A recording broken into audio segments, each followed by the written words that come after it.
Hey y'all, it's been a really busy week. So, TGIF, happy Friday. This is just a short video. You will see I am home, just walked in from the courthouse. And this short video is just to give you an update on what happened today. Remember that there is no court on Monday. And remember that we will be doing a 2-hour update on complete wrap up on the week of testimony on Saturday at 6 p.m. Pacific and all of the other time zones. So I wanted to just give you a really quick rundown on what happened today. Today we finished with Detective Nathan Duncan. He was on the stand. He was on the stand from yesterday for cross-examination. So there were a couple of interesting things that happened with Detective Duncan. First of all, he's from Chandler, Arizona. So he was here to testify about a couple things. First of all, his primary reason for being called was to talk about the information that was contained in Lori Vallow and Charles Vallow's iCloud accounts and the text messages and things that were relevant to the case that came out of those phone extractions that were done in Arizona. He talked about being called to the scene when Charles was murdered. It's interesting that prior to trial starting, the defense had filed a limiting motion asking that the court not allow in testimony about Charles's murder because of 404B information. So 404B is the portion of the evidence rules that pertains to character evidence and prior bad acts. So what it says is that you cannot bring in someone's prior bad act in order to prove that they acted in conformance with that bad character in this occasion. So it appears now the problem is that we haven't seen that order because it was sealed. So we're sort of working around the edges until we actually see the document. But it appears that the judge said the information could come in to prove that there had been a common scheme or plan, which is pretty easy to prove. But it couldn't come in to prove that she was guilty of this crime because of her involvement in Charles Vallow's death. So what it means is Lindsay Blake, rather cleverly, I thought, started out by bringing in that information by questioning Melanie Gibb about what Lori Vallow had said. Now, typically that would be hearsay, but it comes in under a hearsay exception because she's a party, Lori Vallow is. And so Melanie was able to talk about what Lori said about Charles's murder. It was interesting because initially they talked about it as Charles's death, but later on, as Detective Duncan testified, he called it Charles's murder. The thing that they have not been able to put in front of the jury is the fact that Lori has been charged in that case. But the rest of the information about what happened to Charles, who said what, who pulled the trigger, the condition of his body, whether Alex really performed CPR, whether one of the bullets was fired after Charles was on the ground, all of that came in. So the court did advise the jury and give a limiting instruction telling them that they had to use it only for the purpose of proving motive, common scheme, that whole sort of laundry list of things that can be used for other than to prove a person's character. He was the detective in charge of documenting the scene. He later replaced Deputy Nathan Moffat as the head of the investigation after Deputy Moffat was promoted. The medical investigator took charge of the body, of Charles's body on the scene, and he talked about the observations that he made of the body and the fact that it appeared that one of the shots had been fired after Charles was already on the ground. Then he talked about the fact that they did all the phone extractions. Sorry, I'm looking at my notes, and there are a lot of notes, believe me. They did all the phone extractions, including Charles's, Lori's, 2 different iCloud accounts, and they were able to pull a lot of information out of that. Today, we went through a couple of different PowerPoints that Deputy Moffat had prepared that listed a lot of different text messages and communications that came from both Lori and Chad's phone, or Lori and Charles's phones. And also they played Chad Daybell's call to the funeral home talking about the cost of having his uncle Charles cremated and sent to Louisiana. They also played the audio, which we had not heard before. There was both an audio and a Word document that documented the patriarchal blessing that Chad gave to Alex. So they played that recording.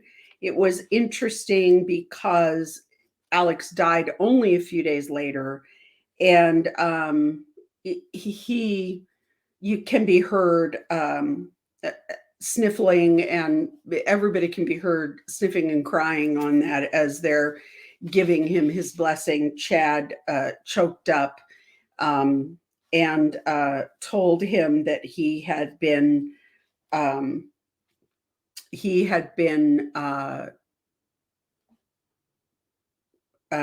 forgiven for all his sins. Sorry, I was looking for something else. Chad told Alex he'd be resurrected.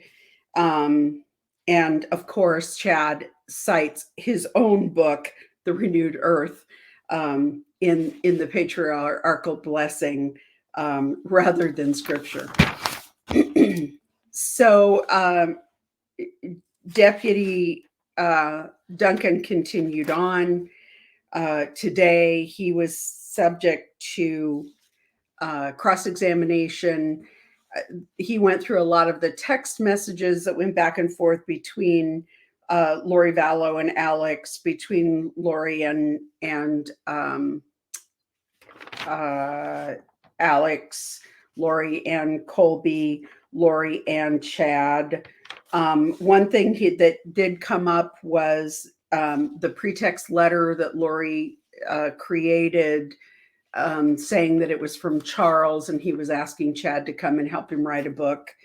Yeah, they also went through Charles's phone and the text messages between he and Lori about the fact that he intended to notify Tammy Daybell of Lori and Chad's relationship. It was not ever confirmed whether those emails were read.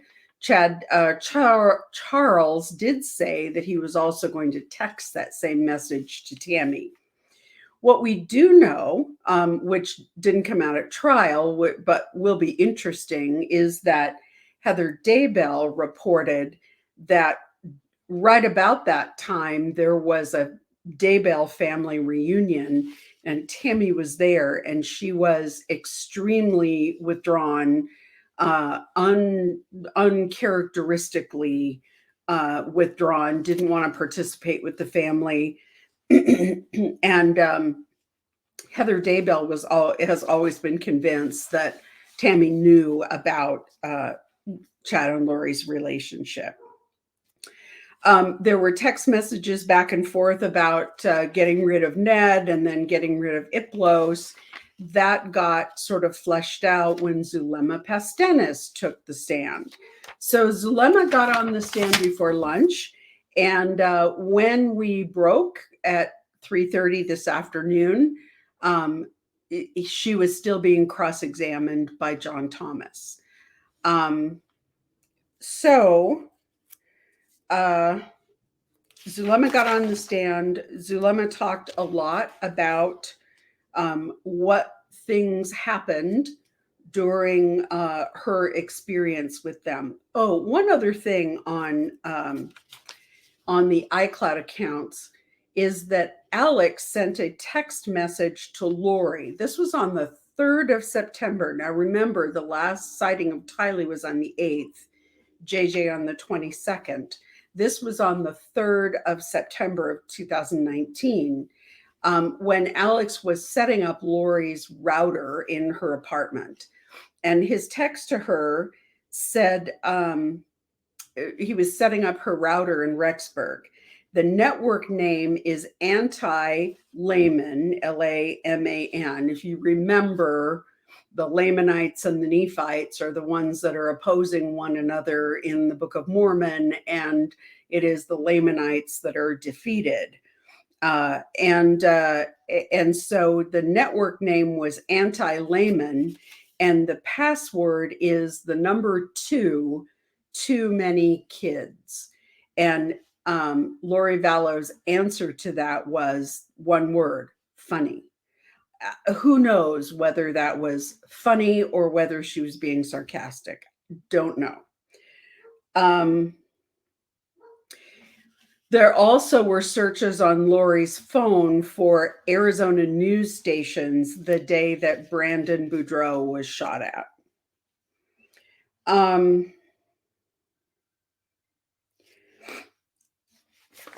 So then Zulema came on. She said that the first time she met Lori was at a gathering at Melanie Gibbs' house. Melanie Gibb was occasionally having people come over to her house, and she was inviting people to speak to small groups, sort of maybe like what they'd call a fireside, except that it was this kind of group that was focused on food storage and prepping, basically.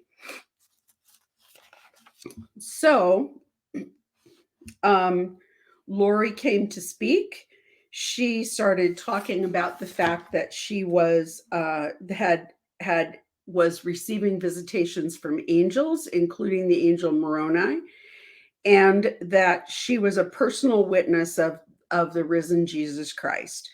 And what Zulema said was that what that means to them and that group is that Lori Vallow had a personal, physical conversation with Jesus. Means that a person, and that means that person has a high spiritual standing. The highest spiritual experience a human could have would be to experience angels and the risen Jesus. And so when Lori said that, they all believed her, and they all believed that she was a higher spiritual standing, I think is what she said. Not long after that, she went to St. George, Utah, along with Melanie Gibb and a couple of other women. We've all heard about this trip to St. George. I don't think anyone realized Zulema was with them, or that there were more than just Melanie and Lori, but there was a carload of these ladies who went to St. George to this Preparing a People conference, where Chad Daybell was the speaker. Zulema talked about the fact that Chad and she hit it off right away, and that she spent most of her time with Chad during that weekend. So Zulema continued. There's a lot more, but I'm going to keep this short. We'll talk about it on Saturday. Zulema continued. She talked most of the day. It is one thing that was interesting that I did not know was that Zulema was in Rexburg visiting Lori sometime between the time Tylee disappeared and the time that Melanie Gibb and David Warwick were there when JJ disappeared. So sometime in those few days between the two disappearances, Zulema was there. It was also interesting that they started to get into Lori's financial situation, and Zulema brought up that Lori said that she had gotten money because Tylee's father had died. John Thomas jumped right up and said there's a limiting order on this evidence, and Rachel Smith quickly backtracked and said, I didn't intend to get into that. But nonetheless, the jury heard that Tylee's dad is also dead. So now they've heard Joe Ryan, or they've heard Charles Vallow was murdered, and now they've heard Joe Ryan is dead as well. No other details were given about his death, and John Thomas had not finished cross-examining Zulema when we finished this evening. So I don't know whether that's going to come up yet or not. As you can tell, it has been a long week and we're all tired. Just to give you a rundown of what happens in the courtroom, everybody gets there right about 8 o'clock. The court security starts opening up security at 8 o'clock. You all go upstairs to the 4th floor. Those of us who have courtroom tickets, you check in. They give you a little ticket that gets you back in if you have to go out to go to the restroom or anything else at breaks. And then you go into the courtroom. There's usually a mid-morning break that's about 15 minutes. We all kind of keep track of each other's stuff because the court security doesn't want us leaving stuff unattended. Understandable. So Gigi and I and a couple of others have been sort of keeping track of each other's stuff while the others go to the restroom. So that's about as much time as there is to get a restroom break. We break it right around noon for lunch, and the judge takes 45 minutes for lunch. I can tell you that there are several restaurants around town. There's a Chipotle, a close by within a block or two, a Chipotle, a Panda Express, there's a Winco food market a block up. But to be honest, it is barely enough time to run to one of those places, get something and bring it back, and then try and wolf it down. So we've all been kind of packing snacky stuff, protein bars, fruit, that sort of stuff that we can eat during the break, because there really is not enough time to get out for something to eat and come back. And then we finish at 3:30, and then at 3:30, I head back here and have to navigate the Boise traffic, which is not horrible by Portland or Seattle standards, but still takes a little time to navigate. So it's been a really long week. I have tried whenever I can to get shorts posted for y'all, and to make sure that I'm trying to keep up on who the witnesses are on Twitter. Now, Gigi is tweeting just about nonstop, but I'm really focused on taking notes and on watching people's reactions and working on background for the book. So I'm not tweeting continuously the way that Gigi is. So if you really want to get the continuous tweet of what's going on in the courtroom, follow Gigi on Twitter. I'm going to say goodnight. I will go through all of this in depth for 2 hours tomorrow at 6 p.m. Pacific. Until then, I'm going to say goodnight.